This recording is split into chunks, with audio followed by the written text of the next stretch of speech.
What can we expect in year one with Lane Kiffin at LSU? I think it's the question that's going to be on a lot of people's minds, and I can promise you guys it's on my mind. When you get a hire like this, what many would deem as a home run hire, the man that everyone wanted, the man that Florida pursued heavily, and the man that ended up at LSU, a program that we know has a wealth of potential.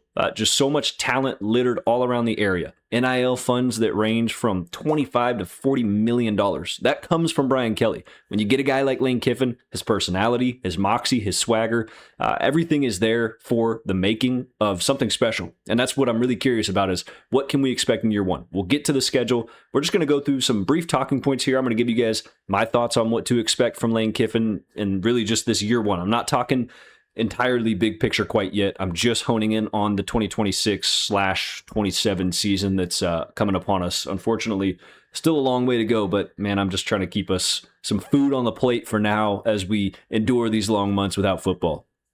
Lane Kiffin, overall head coach record is 116-53. Now, I think the biggest silver lining in all of this, and really the biggest shining star of all of it, was his tenure at Ole Miss. What Lane Kiffin did going 55-19 with the Rebels was remarkable. You think about Ole Miss, and I don't say this lightly. This isn't a knock on the Ole Miss program, but that's a program that hasn't been really to the level of success consistently that they were in a day and age of college football where the SEC is uber competitive in a long time. And it was pretty special to see what Lane Kiffin was able to do there, the talent he was able to bring in, the just all-around buzz that he brought to Oxford was pretty impressive. And you think about if he can translate that over to LSU with even more wealth around him, I think it's going to be pretty darn special. So let's start first and foremost with recruiting. All right, what is Lane Kiffin bringing in terms of the recruiting class? Number 11 recruiting class in the country. Obviously not anything wild, nothing major, but let's just hold our horses on that.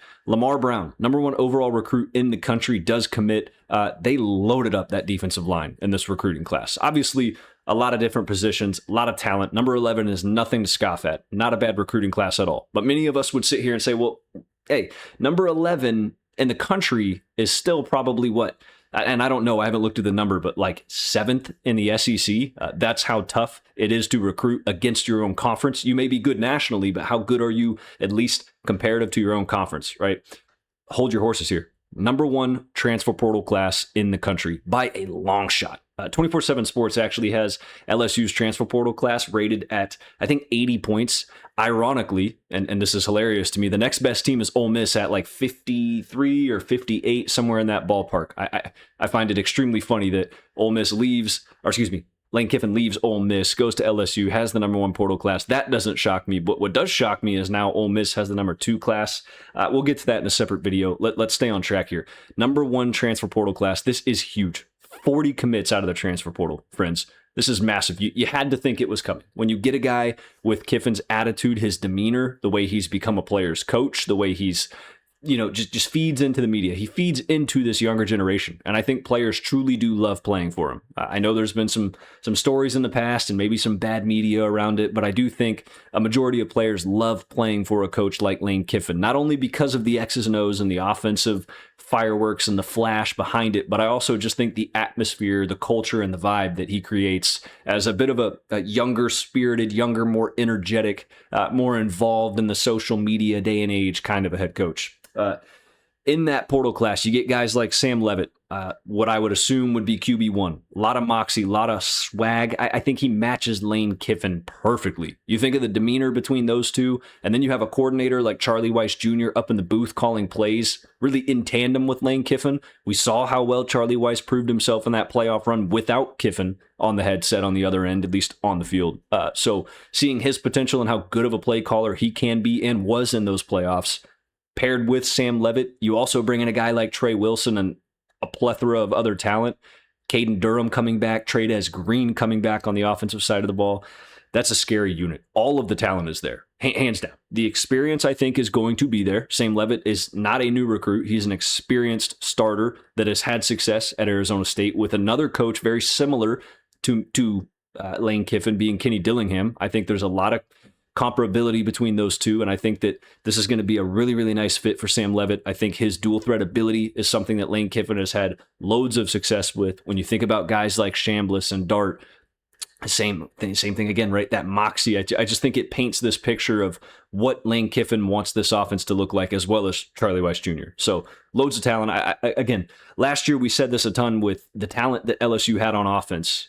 There was no excuse for them to not be good. I think Joe Sloan bottlenecked him. I'm just going to be honest with you. I've done some film reviews. Even in that Clemson game week 1, I felt like there was a couple of play calls that were good, and the rest of them were just head scratchers. I think that so much of the talent that this team had last year and the speed they had out wide was bottlenecked by just boneheaded play calls and just no rhythm to that offense. I think this year when they get in the tempo and they get in that rhythm, guys start to fit like a glove. It's going to be a dangerous offense. Now, on the other side of the ball, it really is arguably better.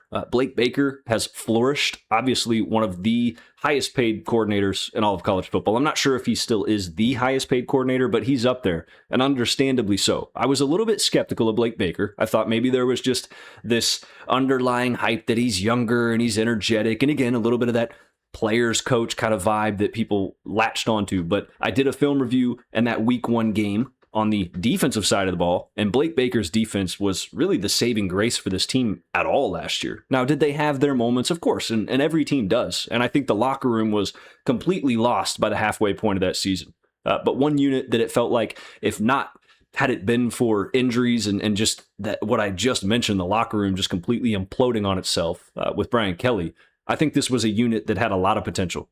Guys like Whit Weeks comes back, Tamarcus Cooley comes back. You think about the talent they're bringing in, both in the recruiting class on that defensive front, which is huge in the SEC, is to be physical and fast at the line of scrimmage in the trenches. Nobody's going to be bigger and faster than LSU, in my opinion. When you factor in their portal class and that recruiting class, it is a scary duo. So, with all of that being said, friends, that is really, the formula is there. There's not a lot to talk about in a video like this. There's not a lot to have to scratch your head and say, well, are they going to have the pieces to the puzzle to put this thing together and be a successful team? This is absolutely a successful team. Hands down, no question about it. This team will absolutely be successful, okay? All of that is there. Now, the question is, how does the schedule shake out? So I'm going to go ahead. I'm going to pull up the schedule here on my side. I'll pull it up on this screen for you guys so that way you can see it. Right off the bat, man, it just doesn't get any better and any bigger than Clemson. This time you get them at home. Last year you went on the road, you beat them, you set the tone for the season. That, of course, didn't end the way you wanted to, but if you're an LSU fan, man, you get exactly what you want. You get your coach, you get a great recruiting class between both the portal and high school. You get everything you want, and then some with a home game against Clemson in the boot. This is going to be unbelievable. Death Valley is going to be rocking, must-watch TV, and what better way to start the Lane Kiffin tenure than a big primetime game? This is going to be awesome. You think about the pressure Clemson's playing with.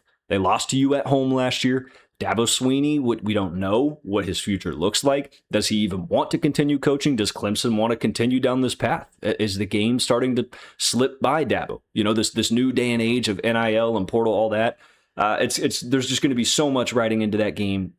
Obviously, the anticipation of college football being back. We know this is going to be a primetime slot. I am stoked, elated. It's a winnable game. I mean, absolutely. I would tell you right now, I'm sure Vegas is, I don't know if the line's even out. I'm not that much of a avid bettor, but I can promise you one thing. I do think LSU will 1000% be favored in that game at home. Okay. Remember that. Week 2, Louisiana Tech at home. We obviously know how that should go. More than likely will go that way, right? 2-0 start.